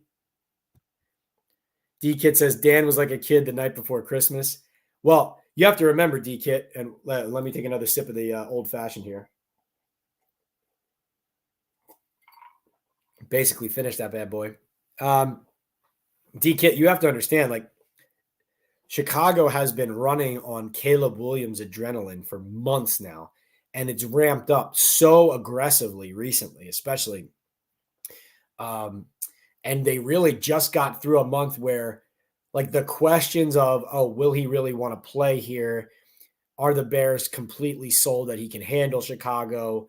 Are they have they crossed all their T's, dotted all their I's? Have they satisfied any concerns or questions they had about off field or the crying in the stands or like whatever it is? Sounds like from Dan's point of view, everything has every box has been checked. And so now they've kind of come through the breach and seen like now it's just about turning the card in. And so that's why I think the excitement seems to be boiling over in Chicago the way it was talking to Dan. Tudo says, hope everyone's got Peacock streaming to witness the O-line destroyer assassin in action on July 20th, 9 a.m. Eastern, Tokyo, Japan. Please, everyone, pray for my victims. Yeah, we'll all say a couple Hail Marys for anybody trying to take on Tudo head on. Would not recommend it to the folks in Tokyo, that's for sure. Tudo, we'll be tuning in, that's for sure. And we appreciate all your support. The least we can do is support you. All right, let's see. Miz says, forget Jaden. He's going to Washington. That's a lock. I think so too. Just interesting to see how it plays out. Miz all over Jake May. Love it. G-Man, what's going on? Good to see you. Hirsch says, excited to see what Burns, Thibodeau, and Dexter can do. Yeah, they're going to need to do a lot. That's what, especially Burns, what he's being paid. Hirsch says, Pat likes old fashions more than John Mara. Oh, that's getting a star. I'm starring that comment. Let's see. Michael says he would love to see another monster defensive tackle next to Dexter Lawrence. They do need to stop the run. Hirsch says, yep, look for one in the draft. Miz says Nabers is a beast. Hirsch says Nabers goes 3 or 4. Miz says, see, this is where guys will fall because the Vikings or someone will come up to 3 or 4 to get a quarterback. Hunter wants to know what will come of this whole Rashee Rice thing. Hunter, the Kansas City, I mean, they tend to tolerate and enable this type of behavior. It's almost like in these types of things, they count on the news cycle to help it go away. If it will go away, I mean, this won't go away. I definitely think this is going to be one of those situations where the commissioner and the NFL is going to step in and there's going to be a suspension involved. I don't know. No one's told me that, but that to me is how this will play out. More like the Chiefs will defer to the league is how I envision it rather than, we'll see. I mean, they might get all of their facts and try to preempt a league decision with a suspension of their own. Sometimes teams handle it that way. But I would think the NFL's commissioner's office has to take a stand on something like this. I mean, especially with how it's on video, how public it is, how prominent of a player he is, Super Bowl champion, number 1 receiver on the best team in the league, all that. So I would think he's going to miss some games and some game checks. Luann, good to see you as always, our eternal optimist. Bookend says, say what you want about Mara, but he's as much of a fan as he is an owner. May get things wrong, but we all do. Yeah, I think, you want someone who cares, which he does. But you also want them to lead with their mind and not their heart, right? And so maybe sometimes people in these types of situations get caught in the middle there. Brett says, I can't wait until we don't draft a quarterback at all. DJ is the man. Oh, Brett, that would be something else, man. That would be something else. That'd be a lot of resources to expend on a quarterback class that John Mara said the front office told him is the best one in years and not take one. Luann says Giants need to draft a wide receiver pick at 6. Luann believes in Daniel. Let's see.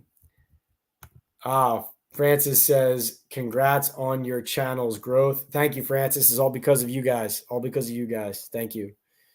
Let's see.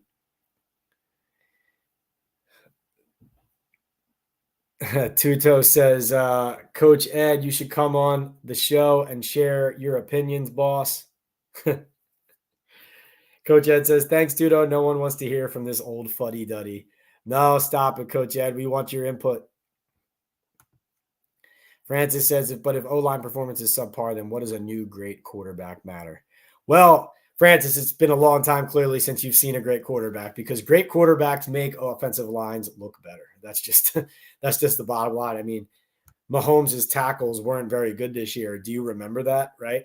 I mean, you may remember that they weren't very good, but what did it matter in the end, right? They ran the ball well. They worked around it. Their quarterback helped them make plays when he needed to. I mean, great quarterbacks do help offensive lines.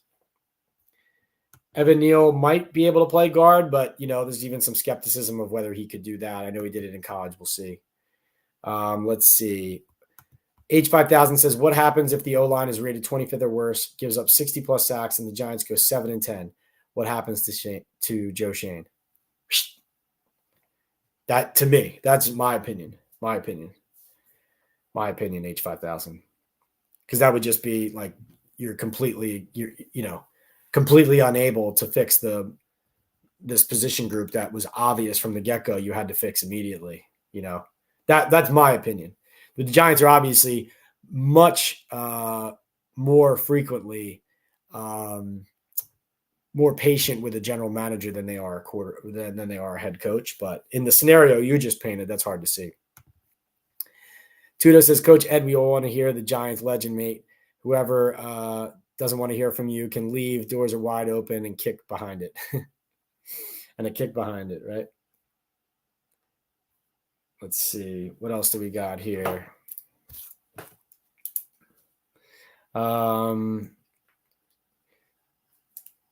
Let's see. Bookend says John Madden just rolled over in his grave.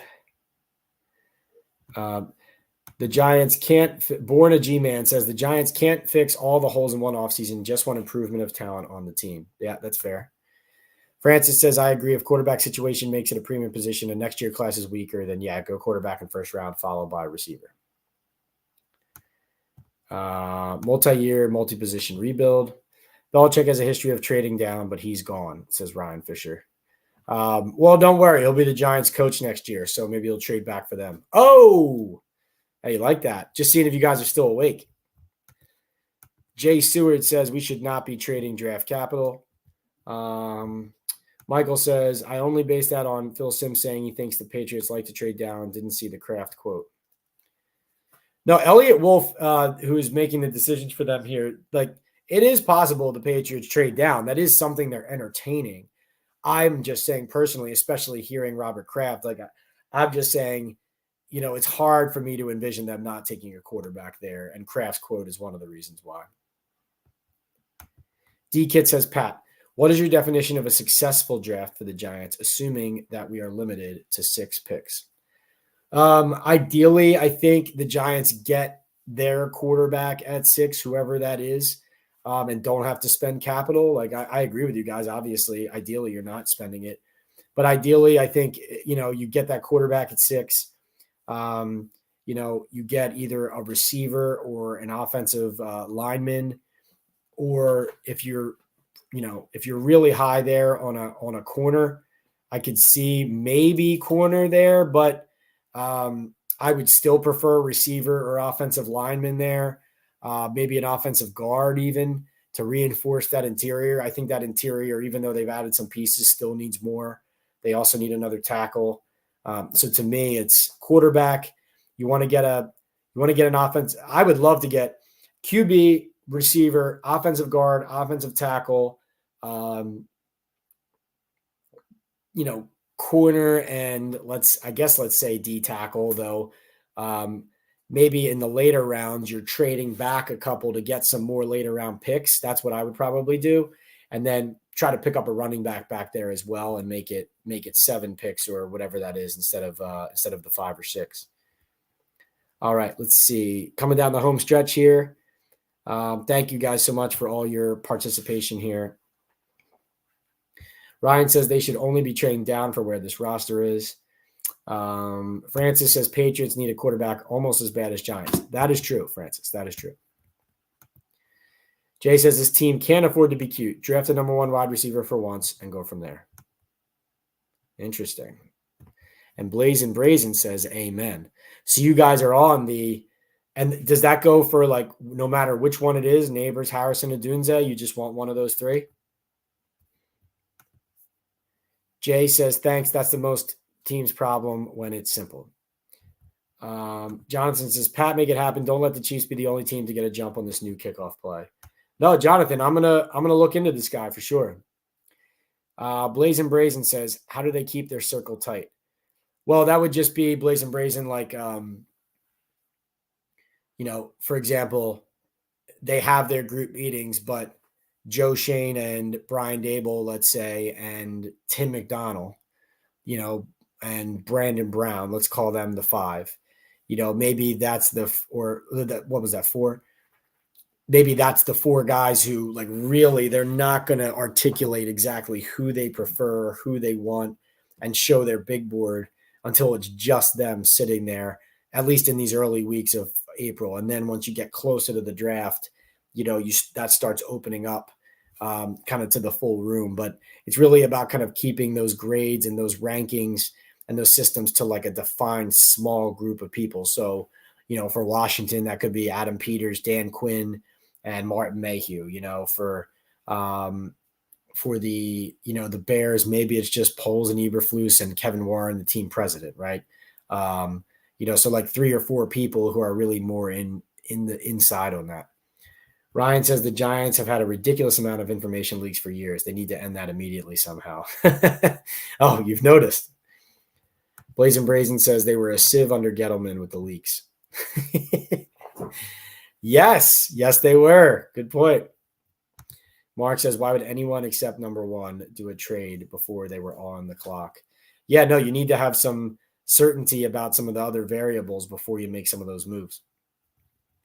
Jay says, we have only 6 picks. Don't waste them on a year when we're not ready to do anything. Blazing Brazen says, Pat, 6 picks in 7 rounds. Do you think this will be a big UDFA camp or vets on the cheap in the second go of free agency? Yes, I think vets in the second go of free agency is something to watch closely because the Giants don't have a ton of cap space, but they're also a young team and a team that needs to fill these holes. Yes, they need young talent to develop, but you also need a semblance of competence and veteran ability at some of these key areas. So that's like corner. That's why I keep bringing that up at CB2. Like your corner room can't just be all young guys. Like you need some experience there to help out, but you need to get it on the cheap, most likely.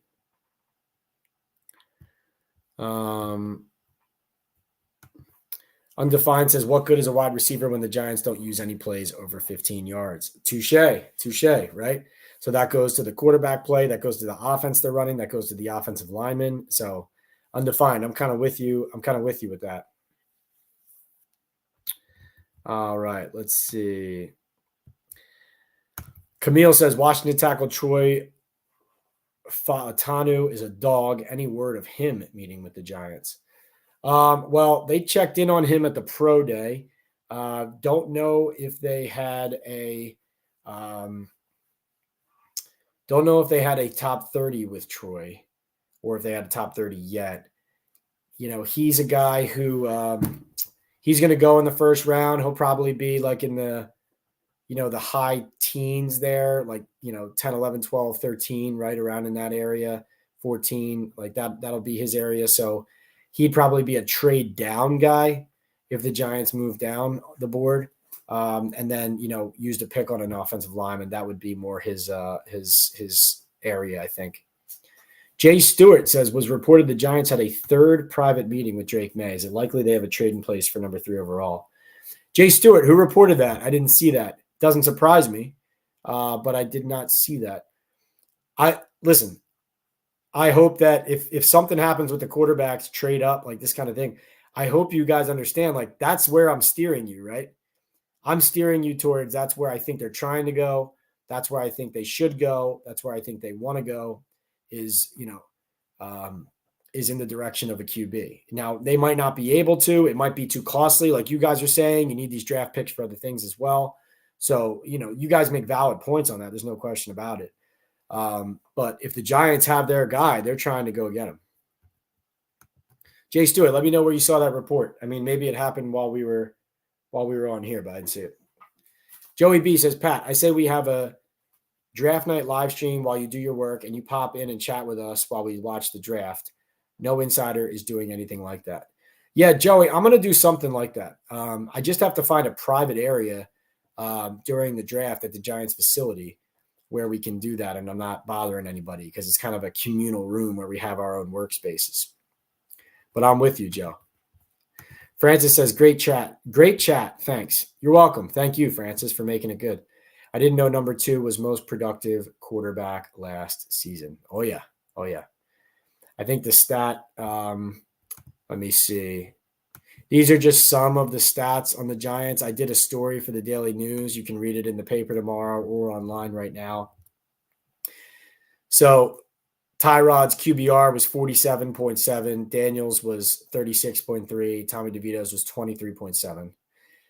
Pro Football Focus, their quarterback ratings. Tyrod was 23rd in the league. Daniel Jones was 33rd. DeVito was 34th. Let's see. Tyrod had – this is a key number to look at because – so Tyrod had 5 touchdown passes, 3 interceptions. Daniel Jones had 2 touchdown passes, 6 interceptions. DeVito had 3 touchdowns, 8 touchdowns, 3 interceptions. This is a key stat, though. Tyrod's sack percentage, playing 11 games, starting 5, he was sacked 8.6% of the time he dropped back to pass. So 8.6%. Daniel Jones was sacked 15.8% of the time. Tommy DeVito was sacked 17.2% of his dropbacks. A lot of them due to DeVito at the quarterback position. Saquon doesn't get no goodbye. He's an Eagle, says Joey. I know you feel that way. Francis says, yes, Joey, a draft night live chat. Hey, man, it's in the works. Christian says, if McCarthy is drafted anywhere in the top 10, is that the dream scenario for the Giants, Pat? I think McCarthy is a possibility. Look, I said May is also a name to consider, to remember there. I think those are both players they're very keen on. It's just a matter of where they grade out. Like, do they like McCarthy, but they like him more as a late first, early second, and they don't feel like he's a top 10 pick. But maybe they feel like Drake May's that top 10 guy, right? So they could like 2 quarterbacks, but see different values on them, that kind of thing. But yes, those are the 2 guys who rise up most for me. And like I said, Penix in a trade down, but the Giants, the injury history, I don't know. I think they'd rather get a guy in who they can develop. But Penix has been impressive, no question about it. KB Singh says, who do you think the Giants take in the first based on the information thrown over media and insider thoughts? Right now, I think it's either J.J. McCarthy or Drake May, or let's say Roma Dunze. I did a mock draft. Yeah, I'll tell you this right now. So I did a mock draft on kind of the Raiders radio, who was at Q Myers out in Las Vegas. And I was on his radio show yesterday. And the mock draft, it was Caleb Williams 1, Jaden Daniels 2, Drake May 3, Marvin Harrison Jr. 4, and Malik Nabers 5. So he asked me, who are the Giants going to take at 6? So essentially there I was sitting there between McCarthy and Roma Dunze. I took McCarthy, but, who knows? Let's see.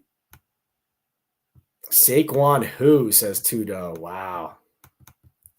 Joey B says, Pat, I'm in Jersey for a private show on April 20th, but want to go watch Haney versus Garcia and Weehawken. Let's get together and have a cigar. I'll see if I'm around for that, Joey B. Appreciate you. Let's see. Giving love to the bigs. Thoughts on how to address the interior D-line next to Dexter Lawrence. Also, should the G-men take a late-round offensive lineman? Yes, they should take, I think, at least 1, maybe 2 offensive linemen. I would love to see them get a young guard and a young tackle in this draft. I know they have a lot of needs, though, but I would love to see them do both. And then maybe that happens with trade backs in some of these rounds to acquire more picks. And then as far as interior D-line, no one specifically jumps out at me right now, Coach Ed. I do think, though, that's a position that you're looking to get some young talent and cost control at in the draft. So, that's a second-round possibility as well, for sure. That's a good range to take a D tackle but that's gonna depend on where the corners stack versus the the D tackles there as well. And corner, obviously, a much more premium position and bigger need there. Bookend says best defensive coordinator in the league. But assume you were talking about Wink last year. You talking about Shane Bowen? Bill says, I don't think the Maras are wired to not use their heart. I remember the story of when Wellington was about to pass, the family invited Barber and Shockey to visit him before the end. Yeah, they are who they are. Yeah. And they care deeply. That's true. Christian says, Pat, what do you truly think it would take to trade up to number 4? I doubt anyone trades out of 1 through 3 when it's all said and done. Well, it's 3 threes generally. Oh, you're talking about Spagnuolo, best defensive coordinator in the league. Gotcha. It's 3 2s really is kind of the going price from 6 to 3. So 6 to 4, you would hope maybe it could be, this year's 2, next year's 2, and then some combinations of picks or maybe a player, maybe like a 4th and a player, or a 5th and 2 2s, a 5th and a player, or 2 2s, a 4th and a player, or something like that. I think if you're the Giants, you got to steer clear of, if you can, of trading next year's first. But obviously, that's going to be a question mark too. If they really feel that strongly about a specific quarterback, will they use that one? That's something I'm fascinated about as well. Let's see. Noel says, hey, Pat, enjoy your stream. Thank you, Noel. Do you think Carmen Brasillo will make that much of an impact or difference to the Giants' potential improvement? I think that he did a good job with the Raiders, and he could influence how the Giants improve on their offensive line. But I don't think he's a cure-all. I don't think it's fair to view, I think clearly the picture has been painted of Bobby Johnson being this guy who couldn't develop anybody, and now finally we have somebody who can develop offensive linemen. I don't think that's fair to Bobby Johnson, and I don't think that's accurate. So I don't think it's necessarily a cure-all, but I do feel encouraged that Brasillo can make a difference. He certainly did more with less with the Raiders last year, and then obviously having a guy he's familiar with, who he helped play his best ball on Illuminor at tackle, that's an encouraging thing as well. D-Kid says, how influential is Chris Mara and, of course, Tim McDonald in personnel and draft decisions? Well, Tim's a director of player personnel, so obviously he's involved in all these conversations. Chris Mara is a voice in the room. There's no getting around that, let's say Chris Mara articulates his preference on a player, or if a member of the Mara family articulates their preference, obviously that carries significant weight being a member of ownership. And over years past, that's been an issue. Tim's a smart guy. Tim is, a respected evaluator in the NFL.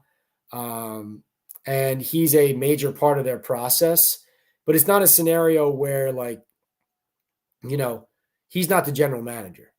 So, how do I explain this? Let's just take the Evan Neal example. I don't know exactly person to person how it went, right? But just as an example, there were people in the Giants' decision-making process of the draft 2 years ago who liked Charles Cross a lot at tackle. And obviously the Giants ended up taking Evan Neal ahead of him at number 7. So whoever it was who liked Charles Cross, that person was not the general manager who ultimately made the pick. And the consensus ended up forming on Evan Neal, even if there were differing opinions and there were conversations going on, this and that. So in that hypothetical scenario, if that was a member of the Mara family who felt that way about one player, they weren't overruling the general manager who said, let's take Evan Neal. Or maybe they liked that player, but they also agreed in the end, Evan Neal made more sense, right tackle. They like that player. They feel good about him too, right? But that's just an example of how those conversations can go. Sometimes different people have different preferences, and then you kind of come to the consensus. But the GM is the GM. But certainly, listen, it's well documented that, in the past, there have been decisions made that were influenced from the ownership level that didn't go in a positive way for the Giants. And let's just face it, from the Mara family, Tisch family ownership level, when a team is winning a lot, they deserve credit. And when they're losing a lot and making poor decisions, they get the blame. So that's just how it works. Let's see. Christian says, meant to say McCarthy in the top 3 in that message earlier to clarify. I got it. Who mentioned that report about a third private visit with Drake May? Where did that come from? Let's see. Joey B gives us his board. Let's see. You like Roma Dunze, Bo Nix, Cooper Beebe. I like Cooper Beebe. Let's see. Tanner McLaughlin, Jalen Coker. All right, some good names on there. Jonathan says, why not Joe Alt your pick at 6 in your Vegas radio show mock? Yeah, I'm not sure, Jonathan. I think that's a possibility there too. Tackle's a possibility there too. And I don't hate offensive line there as well. So it's possible. I like to try to blend my analysis and opinion with where I also think the team is going to go, is kind of where I go that way. Joey B, look at doing the mocks. Chronicles, what's going on? What up, Pat? Keep these up, man. Have you put any more thought into a subscription to be able to chat with you? Yeah, working on a lot of stuff, Chronicles. I'll keep you guys all updated on that direct contact stuff. More products in the works for sure. Let's see. Tudo says, Pat, Coach Steve Spagnuolo's last name in Italian is pronounced Spagnolo, which in Italian means the Spaniard. Love it. Undefined says the guy the Giants didn't want was good enough to start O-line for a Super Bowl team. Who are you talking about? Tristan Wirfs as different draft? Yeah, Tristan Wirfs. Let's see. D-Kit, the only team I expect to trade out before we pick is the Chargers. Arizona already has a ton of picks, and they want one of the big 3 receivers. I think Austin Fort won't risk not getting one. Well, I think a team like Arizona would like, to somebody's question earlier, if they trade up or they trade back, they would like a team like the Giants to come to their pick. So they're not trading far back, right? D-Kid says, I hate O-line at 6. I said it. Yeah, I like O-line in this draft, just not at 6. Let's see. D-Kid's saying Feliciano. Okay. I do think the Giants missed some nasty on their offensive line last year. I know John Feliciano, doesn't, has some flaws like as an offensive lineman, but like John was nasty and good for the Giants for what they needed. And they missed nasty on their offensive line last year without him and Nick Gates. I thought that was a big missing element. Do I think Michael Penix Jr. is an option for the Giants? Yeah, I'm still skeptical injury-wise whether they would risk it on a player like that. But I think at the right value they would take a player like that. But I think it would have to happen, later. Like I don't see the Giants going with a premium pick on a player with that injury history, given where they are with a premium asset. That doesn't make a lot of sense to me. Joey B says Chronicles don't make me pay for anything else. That's so funny. No, well, when I say more products and offerings in the works, I don't necessarily mean things you got to pay for.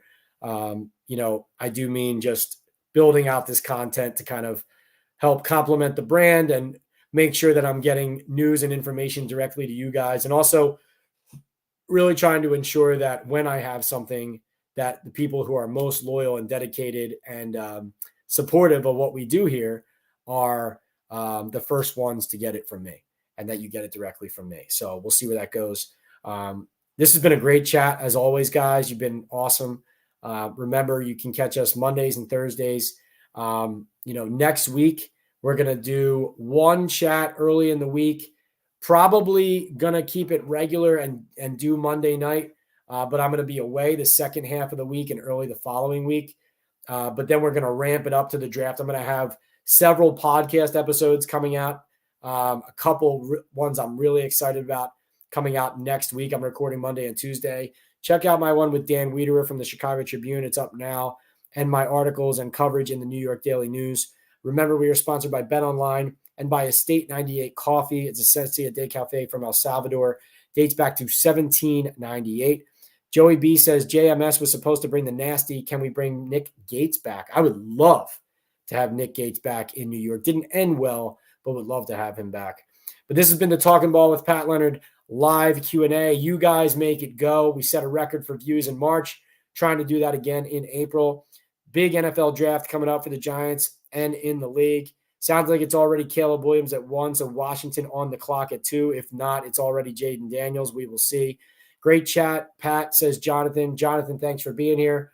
Guys, if you missed this, you can catch the rewind right here on the YouTube channel. You can go back and watch it, comment, and I'll stay engaged. Actually going to Yankees opening day, home game, home opener tomorrow, Friday, April 5th at the stadium against the Blue Jays. So if you're going to be in the Bronx, see you there. Enjoy. Tudo, happy birthday to your second of the 3 sons, and enjoy Princeton. And I'll get out of here on this. Noel says, Pat, my issue on the injury history thing with Michael Penix Jr. His last injury was 2021. It was an AC joint. He hasn't missed a snap since. He's an elite passing talent. So much good to counter that. Oh, that was D-Kit. Okay. All right. Yeah, D-Kit, that's fair. And Noel says, Pat, correct me if I'm wrong, but wasn't Mike Kafka absent from the pro days at Washington and or LSU? Is it a sign that Dable is calling the plays and Kafka is disgruntled? Kafka is absent. I don't think so. Dable is going to be calling the plays this year is the way I see it. So I know Kafka was at the Michigan workout for McCarthy, and I believe he was on the road for Washington and LSU as well. I know he was at Washington. So yeah. Joey B says, who was the other lineman we had they let go that was always hurt with Gates? Man, you guys could have me going all night here talking Giants, but I am going to check out. And again, sincerely appreciate all of the super chats, super stickers, and the support for this channel. You guys are making this go. Let's see. Joey B says, I celebrate 22 years with the wife Saturday. Pray for me. Prayers up, Joey B. Talk to you later, guys. Thanks so much. See you next time.